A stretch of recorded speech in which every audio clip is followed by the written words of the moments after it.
Shalom Bapak Ibu Saudara yang dikasihi Tuhan. Hari ini kita bersyukur kepada Tuhan karena Tuhan mengaruniakan kebaikan dan kasih-Nya kepada kita. Hari ini kita akan mempelajari bersama-sama firman Tuhan tentang memandang arti kehidupan. Cara kita memandang kehidupan sangat mempengaruhi bagaimana kita menjalani kehidupan kita sendiri. Ada orang yang memandang kehidupan seperti sebuah roda. Kadang roda itu di atas, kadang roda itu di bawah. Ada juga orang yang memandang kehidupan itu seperti sebuah permainan. Ada unsur gambling di sana. Untuk risiko ada untung atau risiko ada kerugian. Atau ada orang yang memandang kehidupan itu seperti sebuah teka-teki. Artinya sebuah misteri yang tidak dia pahami. Hari ini kita akan mempelajari firman Tuhan yang terdapat di dalam Yakobus pasal yang keempat ayat 13 dan 14. Saya bacakan demikian. Jadi sekarang, hai kamu yang berkata, hari ini atau besok kami berangkat ke kota Anu, dan di sana kami akan tinggal setahun dan berdagang serta mendapat untung. Sedang kamu tidak tahu apa yang akan terjadi besok. Apakah arti hidupmu? Hidupmu itu sama seperti uap yang sebentar saja kelihatan lalu lenyap. Bapak Ibu Saudara, Alkitab menggambarkan kehidupan manusia itu seperti uap, sebentar kelihatan lalu lenyap. Ini menggambarkan kehidupan manusia yang rapuh karena manusia jatuh ke dalam dosa. Sejatinya, kalau kita membaca firman Tuhan, manusia itu adalah makhluk yang kekal. Makhluk yang kekal yang Tuhan ciptakan seharusnya ada di tempat yang kekal. Tetapi konteks penulisan Yakobus ini adalah manusia seperti uap yang tinggal dan berada di dunia. Untuk itu Bapak Ibu, mari kita lihat di sini bahwa manusia yang seperti uap yang sebentar kelihatan lalu lenyap, dapat kita melihat cara Allah memandang kehidupan manusia di dalam dunia ini. Paling tidak ada 3 hal bagaimana kita memandang arti hidup selama kita masih tinggal dalam dunia. Yang pertama, hidup itu adalah sebuah ujian.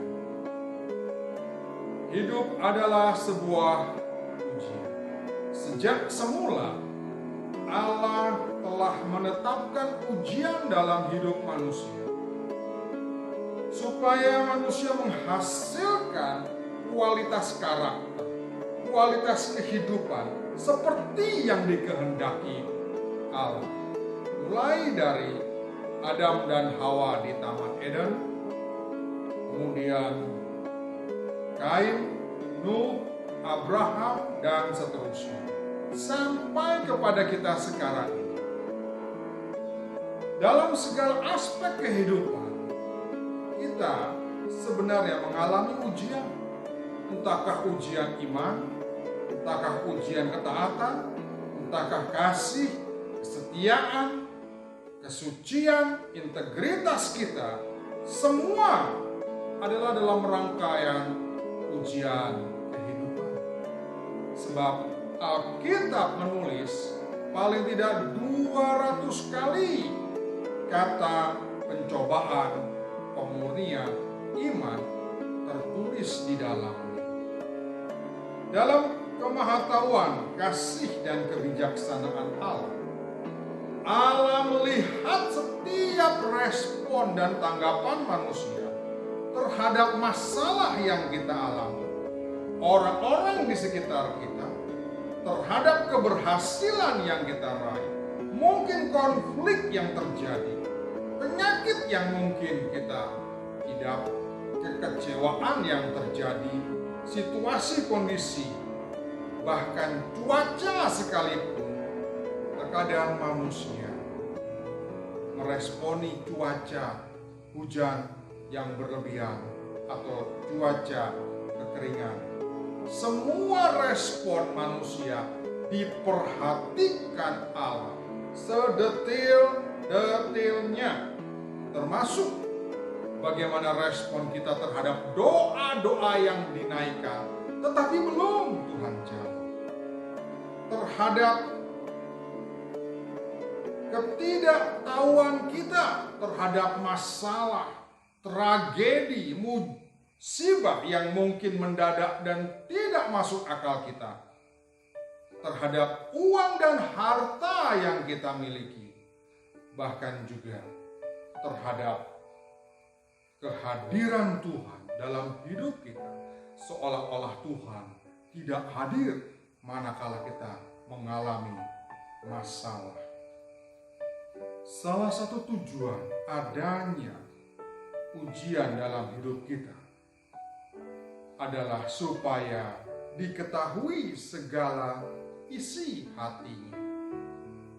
Tujuan ujian salah satunya adalah supaya isi hati kita yang paling dalam dapat diketahui. Hal ini seperti yang dialami oleh Raja Hizkia dalam 2 Tawarikh 32 ayat 31. Kalau kita menyadari pentingnya ujian dalam hidup kita, maka tidak ada hal yang tidak penting. Sebab semua ujian itu penting bagi pengembangan hidup kita. Bagaimana karakter kita bertumbuh sesuai dengan kehendak Allah.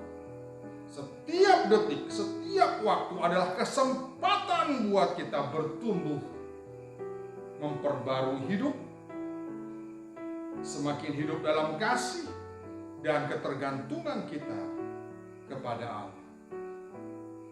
Yang kedua, arti memandang hidup menurut firman Tuhan adalah sebuah kepercayaan. Hidup adalah sebuah kepercayaan. Mazmur 24 ayat yang pertama berkata, Tuhanlah yang empunya bumi serta segala isinya. Kalau kita menyadari ayat ini, maka tidak ada tempat untuk kesombongan dan kebanggaan pribadi. Sebab semua kepemilikan, baik harta, jabatan, kesempatan, tenaga, kehidupan, sebenarnya pemiliknya hanyalah Tuhan Allah Sang Pencipta. Kita ini adalah sebagai pengelola. Tuhan memberikan kepercayaan kepada kita bagaimana kita menata dan melayani kepemilikan Allah dengan penuh tanggung jawab. Tidak ada yang patut kita banggakan, karena semua pemberian Allah itu adalah pinjaman. Kita tidak pernah memiliki hak milik yang Tuhan berikan kepada kita selama kita hidup adalah hak pakai dan hak guna. Akhirnya kita akan mengembalikan seluruh yang kita dapatkan karena kita tahu bukan kita pemiliknya. Kita tidak pernah membawa apa-apa setelah kita meninggal dunia. Dalam perumpamaan tentang talenta dalam Injil Matius pasal 25 ayat 14 dan seterusnya menggambarkan hubungan manusia dengan Tuhan Allah Sang Pemilik.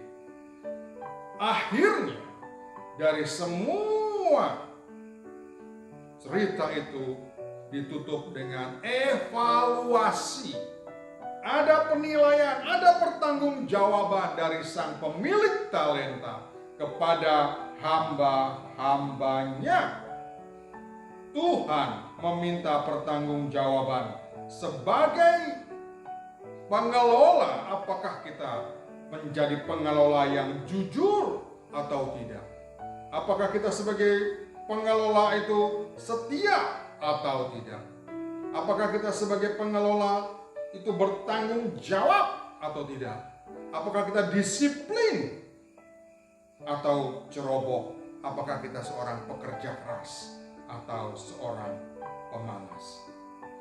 Bagi mereka yang lulus dalam kepercayaan yang diberikan sang pemilik, ada 3 hal. Seperti yang terdapat dalam Matius 25 ayat yang ke-21. Maka kata tuannya itu kepadanya, baik sekali perbuatanmu itu, hai hambaku yang baik dan setia. Engkau telah setia dalam perkara kecil, aku akan memberikan kepadamu tanggung jawab dalam perkara yang besar. Masuklah dan turutlah dalam kebahagiaan Tuanmu.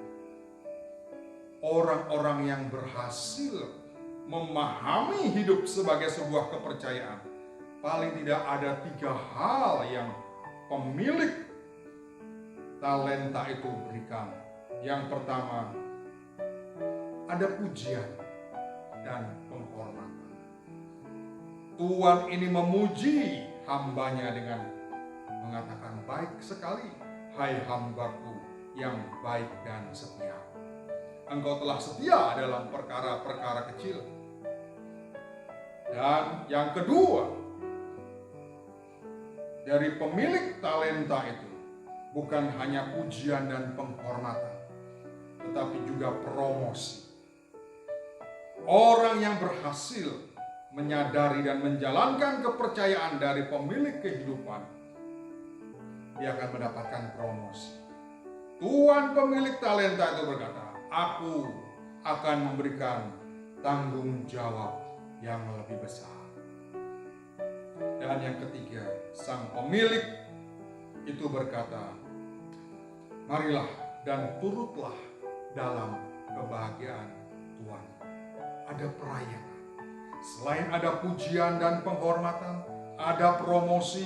Orang yang menyadari arti kehidupan adalah sebuah kepercayaan yang harus dijalankan dengan baik. Ada perayaan, ada pesta yang disediakan oleh orang-orang ini. Bapak Ibu yang dikasihi Tuhan, kalau talenta menggambarkan uang dan harta, maka orang yang menjalankan dan menata, mengelola uang dan harta dengan baik akan memiliki kehidupan kerohanian yang baik. Ada hubungan antara harta jasmani dengan harta rohani. Lukas 16 ayat 11 berkata, jika dalam hal mamon atau kekayaan jasmani saja tidak jujur, siapa mau mempercayakan kepadamu kekayaan rohani? Yang ketiga, memandang arti kehidupan menurut firman Tuhan. Hidup adalah sebuah penugasan. Hidup yang kita jalani adalah sebuah penugasan. Berulang kali Alkitab menyatakan kehidupan orang percaya di bumi adalah seperti seorang pendatang. Kehidupan orang percaya di bumi adalah seperti seorang penumpang, seorang peziarah, seorang musafir, dan orang asing. Artinya, bumi di mana kita tinggal adalah bukan rumah kita. Dunia di mana kita tinggal bukan tujuan akhir hidup kita. Karena ada tugas dari sang pemilik kehidupan kepada setiap orang percaya sebagai duta-duta kerajaan Allah. Disadari atau tidak, suka atau tidak, mau atau tidak mau, setiap orang percaya adalah ambassador for Christ, duta-duta, utusan-utusan Kristus. 2 Korintus 5 ayat yang ke-20 berkata, jadi kami adalah utusan-utusan Kristus. Utusan Kristus adalah utusan yang membawa berita dari kerajaan sorga. Mendapat surat kepercayaan penuh dari kerajaan sorga untuk membawa berita perdamaian supaya manusia yang memberontak kepada Allah Bapa diperdamaikan dengan Allah Bapa. Matius pasal 5 ayat yang ke-9 berkata, berbahagialah mereka yang membawa damai, karena mereka akan disebut anak-anak Allah. Bapak Ibu yang dikasihi Tuhan, inti dari penugasan kita sebenarnya terangkum dalam doa Bapa kami. Datanglah kerajaan-Mu, jadilah kehendak-Mu di bumi seperti di sorga. Tugas saudara dan saya sebagai orang percaya adalah menghadirkan kerajaan Allah di muka bumi ini, supaya kehendak Allah terjadi sehingga Bapa dimuliakan lewat kehidupan kita semua. Orang yang menyadari dirinya sebagai utusan kerajaan Allah, pasti dia tidak akan terpikat, dia tidak akan nyaman, dia tidak akan kerasan tinggal dalam dunia ini, karena asalnya bukan dari dunia ini. Karena kerajaan sorga tempat asalnya jauh lebih indah, jauh lebih mulia, jauh lebih agung dari semua kekayaan, kemegahan, kemewahan, dan kemuliaan dunia ini. Dia akan bangga manakala dia sudah menyelesaikan tugas yang diberikan Allah Bapa kepadanya. Bapak, Ibu, Saudara yang dikasihi Tuhan, kalau hidup adalah penugasan dan tugas itu adalah menghadirkan kerajaan Allah di bumi seperti kehendaknya terjadi di sorga, maka ini bukan sebuah beban. Orang yang menyadari dirinya adalah orang yang diutus Allah Bapa, ambassador for Christ, maka ini adalah sebuah kehormatan, karena dia adalah utusan-utusan Kristus dalam kemuliaannya di sorga, sama seperti yang sudah Kristus Yesus lakukan, turun ke bumi untuk menjadi utusan-utusan Bapa. Kalau kita menyadari arti hidup ini, Bapak Ibu Saudara, bahwa hidup itu adalah sebuah ujian. Setiap ujian akan menghasilkan kualitas kehidupan yang agung, yang murni, yang tinggi. Maka kita akan menyadari apapun yang terjadi, kita akan berkata seperti Ayub, karena ia tahu jalan hidupku. Apabila ia menguji aku akan timbul seperti emas. Kalau dia menyadari arti kehidupan ini adalah sebuah kepercayaan, maka dia akan menjalani kehidupan sesuai dengan apa yang Tuhan sudah percayakan. Bahwa kita ini adalah pengelola. Kita bukan pemilik segala sesuatu.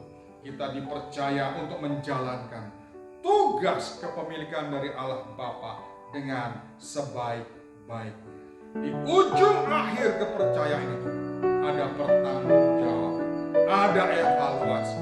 Manakala kita berhasil, maka kita akan mendapatkan pujian dan penghormatan. Kita akan dipromosikan oleh Allah itu sendiri, dan kita akan mendapatkan perayaan pesta yang megah.